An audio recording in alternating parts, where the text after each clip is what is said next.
Ravens Wrap is sponsored by Bud Light, Holiday Inn Express, the Ocean City Golf Club, Comfort Inn, Russell Street Report, the original Green Turtle, and hosted by the Blue Ox Bar and Grill. In April 1959, Art Wall won the Masters, edging out Carey Middlecoff and Arnold Palmer by finishing birdie, birdie, birdie, par birdie. 1 month later, Ocean City Golf Club celebrated the opening of their first 18 holes. That course has been transformed now into one of the most scenic golf layouts on the East Coast. Come experience 36 of the most beautiful and challenging holes you'll find anywhere.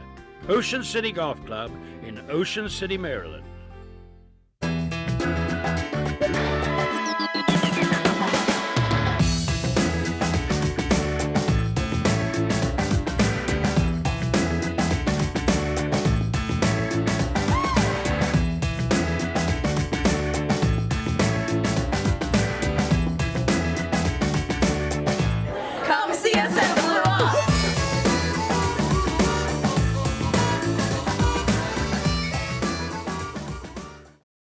Welcome in. It is the original Green Turtles Ravens Wrap show from the Blue Ox, 127th Street and Coastal Highway in Ocean City, from the beautiful Ravens Room and the beautiful Ravensers 44. Give yourselves a hand. And I must correct myself. We've survived Hurricane Sandy, not Hurricane Irene. Storm Sandy. It was a storm. Well, it ended up being a post-tropical cyclone Sandy. Yeah. I kid you not. That was the correct nomenclature. Whatever. It's big, and it's good to see everybody here. Everybody went through that knows. We're safe. Very serious event down here. Seems like the worst storms that hit us always have a woman's name. What is that about that? I can't figure that out. I don't know. Watch your tires tonight when you leave the parking lot. We'll see about that. Hey, wanted to invite, obviously Ravensers 44 comes out in great numbers every week. Also inviting all Ravens fans to come on down to the show every Wednesday at 7 o'clock here at the Blue Ox. Those fans in Sussex County, Worcester County, Wycomico, all over Delmarva, come on down to the show. We want to see you here 7 o'clock. We're also giving away an authentic Nikes jersey every Wednesday for the show. So, hey, we're making it more than worth your while. Oh, yeah, and some tickets, too. That's right. Yeah. Our next drawing coming up November 8th is the the Ravens take on the Raiders. Now, I know the game's November 11th, Marion. We're doing the drawing November 8th. I can see you. Is it 7th? Okay. 7th. Thank you. Okay. The day after, that's the day after Election Day. So, yeah. Well, now I'm getting it all screwed up today. There just need to be a lot happening. I need to exit stage right, apparently. Hurricanes, elections, we got all kinds of stuff. I can't keep it all straight. So, guys, we've talked a lot about the Ravens and kind of delved down into the negatives, the positives, probably some more negatives, which at 5-2 you're thinking, how could we be talking about it? But it's just obviously concerns that we're looking forward that hopefully some things that they're able to correct. I wanted to give a quick overview of the AFC North, by the way, as it stands right now. The Ravens still in first place at 5-2 this season. The Steelers at 4-3. Cincinnati at 3-4, and then the Cleveland Browns, who we play on Sunday, at 2-6. The Browns, we'll talk about them in just a second.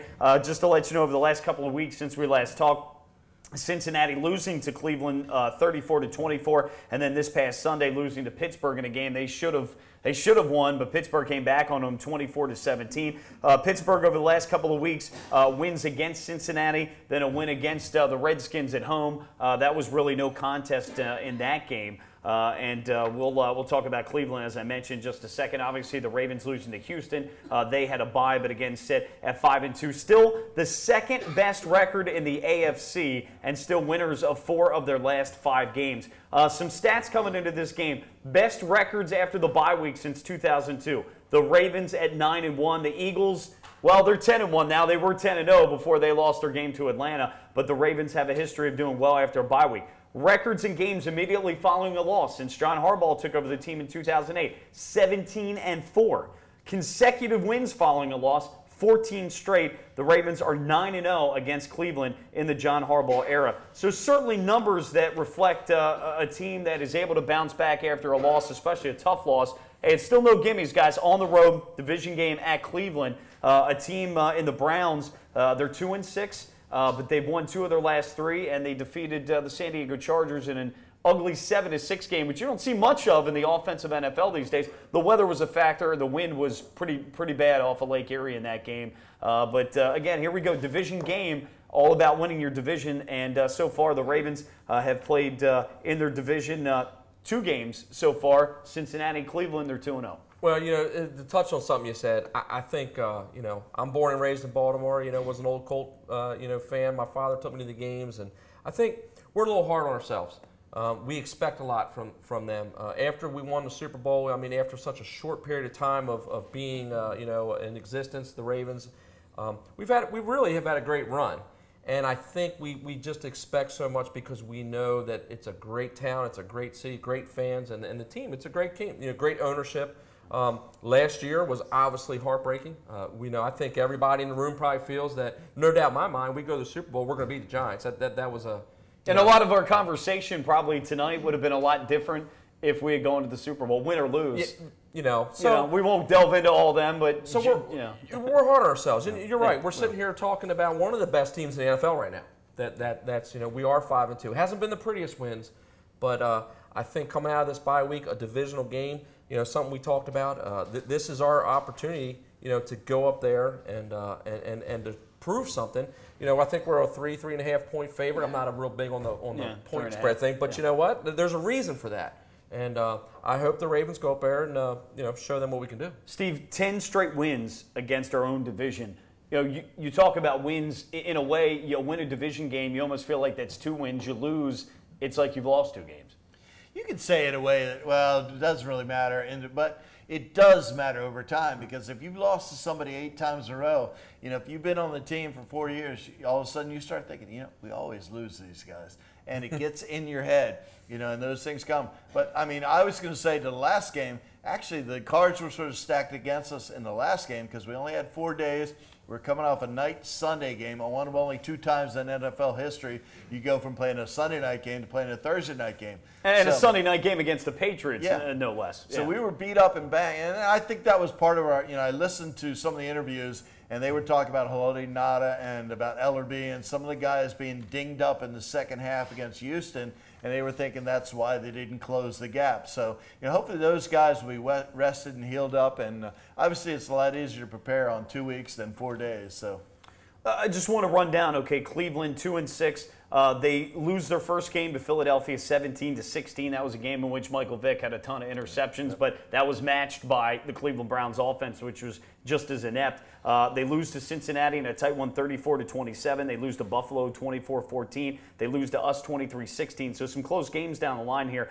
They lose to the Giants 41-27. Then they beat Cincinnati 34-24. They lose to Indy in a close one, 17-13. And in the defensive game this past week against San Diego, 7-6. Again, you take a look at the numbers. Nothing really stands out other than Trent Richardson had 122 yards rushing on the ground. He had a real good game. Brandon Weeden, nothing to write home about, 11-27. So again, it was one of those ugly defensive games in bad weather that the Browns come out. You take a look at this team. Their MO over the last couple of years, they've always had a pretty good offensive line when it comes to run blocking and running the football, especially on that left side of the line. Trent Richardson, #1 draft pick out of Alabama. He's been up and down, bothered by a rib injury. I think one of the things about the Browns, they lack skill players, though, at the wide receiver position and quarterback. They've been through a carousel of quarterbacks as well. Guys, your thoughts initially on the Browns? Well, I'll say this. I think the Browns are getting better as the season goes on. They're progressing. Richardson, obviously a great game. What do they get? Hayden back? 4-game suspension, I think, for the in which he missed. So that's going to be big for him. Don't look past these guys. We're going to Cleveland, which obviously they hate us already to begin with because of just the whole Art Modell thing. So we're going into hostile territory. We're not playing well on the road. We've proved that. So we can't look past these guys. They are getting better every week. They're making less mistakes every week, and I think. In the NFL, it doesn't matter how good you are, who you are, if you're the Patriots, if you're this or that. You turn the ball over, you do things. You have to capitalize on home field advantage. So I think the Ravens, I truly think they have their work cut out for them this week. It's not going to be a walk in the park. When we played them at home, we had a tough time against them. And then Kansas City, we had a tough time. So I think it's very crucial that they come out of this bye, beat Cleveland, beat Oakland. Then we're talking we're 7-2, and that's a big difference being 7-2 and That is the big difference, and that is hopefully what is going to keep us going. But, like you're saying, this is not a good matchup for us. They run the ball, and we don't stop the run. It's not the kind of matchup that you wanted. But I think that extra we got Suggs back now, so that's huge. And that should help. And now he's had an extra 2 weeks to get on the treadmill or EFX, and he's looking fly now. He's getting in shape. He's feeling good. He'll be throwing everybody around. Beast mode. Well, I think Suggs certainly helps in the pass rush, and anybody next to him, if he commands a double team, a McPhee, for instance, a Jones, should be able to get free. They'll get a one-on-one matchup. In terms of the run game, the guys, though, to me, it's those 3 down linemen in the middle, and it's those 2 inside linebackers. So Suggs has always done a great job against the run as well. I think he's underrated there. But at the end of the day, if they're running right up the middle, it's those 3 and those 2 that are in the impact. Take Suggs out of the equation for a minute. Those 3 up front and those 2 inside linebackers have got to come to play. But that's why you're saying, if the quarterback is not hitting, his receivers, that's going to take some of the pressure off. That you can run blitz, that you can fill that area. And, get after him. Well, Whedon threw for 320 yards against us in Baltimore. That's because we didn't get a pass rush. Now we do have Suggs that hopefully will be a little bit of the difference. But let's get back to what we were talking about earlier. The offense needs to step it up, okay? We know we're going to have some challenges with the run. Richardson's doing well. We know we're going to have some challenges, with some of the pass rush. But if the offense can sustain drives and can run the ball and can score points, I don't care if we're kicking field goals. We got one of the best field goal kickers in the league. He's proved it. 4 field goals from outside of 50 yards. But you got to keep the defensive guys on the bench and let them get rested. And if we're going 3 and out, 3 and out, 3 and out, you know what? I don't care if you're playing against the Cleveland Browns or if you're playing against the Dolphins from the 60s. You're going to lose. Well, and the one positive thing that came out of the Houston game with special teams, as you talked about with Tucker, that's a big leg. But you're absolutely right about that with the offense. They're a team, though, by the way, and you saw it. Joe Flacco was sacked 4 times in Baltimore against the Browns, against their front 4. They run a 4-3. They're averaging 2 sacks a game. DeQuell Jackson from the middle linebacker spot Maryland has boy, 3. by the way. Maryland boy. But Frosty Rucker, who they picked up a free agent from Cincinnati, he's a good guy. Jamal Sheard and some of those other guys. This is, you cannot look past these guys. I'm telling you, this will be a tough game, and I think this is going to, I know we tend to make picks at the end of the game. I think this could be a field goal game. Really good. And one guy to look out for, Josh Gordon. 17 catches, averaging over 22 yards a catch, so 4 touchdowns as long as 71. He's got 6 plays of 20 or more. So of the wide receivers, he's kind of their big play guy. Obviously, Josh Cribbs has always been a great guy on special teams, so some guys to look out for. And again, their front 4 can get after it a little bit, and they got some high draft picks there. Guys, about 45 seconds. Go ahead and give your picks. I think the Ravens pull it out, and I think you're exactly right. I think Tucker kicks a long field goal, and we win 20-17. Yep. I'm going probably more of a 17-14. I think it's going to be a slugfest. I really think Suggs is going to make a big difference in the game. But I think after all the hype and everything that's been going on, we're going to get Ray Rice more involved in the game. Well, I think that'll absolutely happen, and I'd like us to win 20-13. Don't forget Phil Dawson can kick some field goals for him. Yes, but we'll can. come out on top, and we'll be back to talk about a win next week. It's the Ravens Wrap Show on Comcast Beach TV and Delmarva's Rock Radio, 93.5 The Beach. See ya.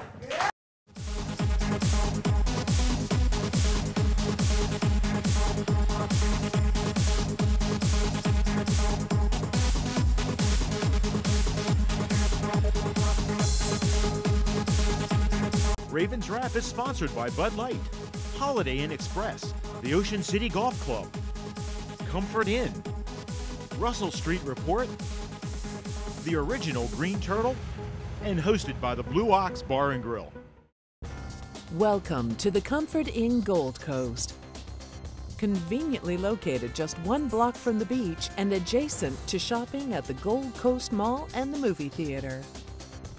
Newly renovated and open year-round with a marvelous bayfront view. Visit us on the web at comfortgoldcoast.com and see our hot deals and great golf packages, or simply call our direct reservation line to plan your stay.